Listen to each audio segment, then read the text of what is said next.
بسم اللہ الرحمن الرحیم۔ السلام علیکم۔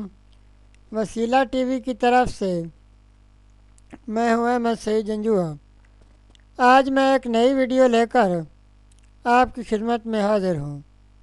گھر داخل ہوتے وقت یہ وظیفہ پڑھیں، رزق کتنا ملے گا کہ جگہ کم پڑ جائے گی۔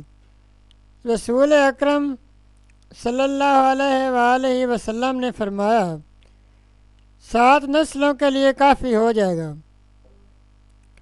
تو اب ہم چلتے ہیں اپنے وظیفے کی طرف۔ گھر داخل ہونے کا وظیفہ۔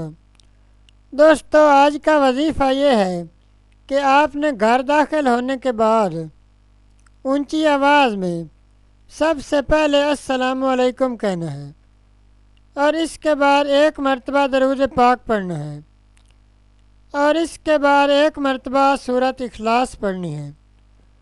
دوستو، گھر تو ہم سب داخل ہوتے ہی ہیں، تو ساتھ یہ مختصر عمل کریں تو انشاءاللہ رزق کی بارش ہوگی۔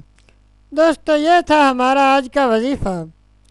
مزید اسلامک ویڈیوز اور وظائف کے لیے ویڈیو کے نیچے سرخ رنگ کے ڈبے میں سبسکرائب لکھے ہوئے پر کلک کریں اور ساتھ گھنٹی کے نشان پر کلک کریں تاکہ ہماری تمام ویڈیوز آپ تک آسانی سے پہنچ سکیں۔ شکریہ۔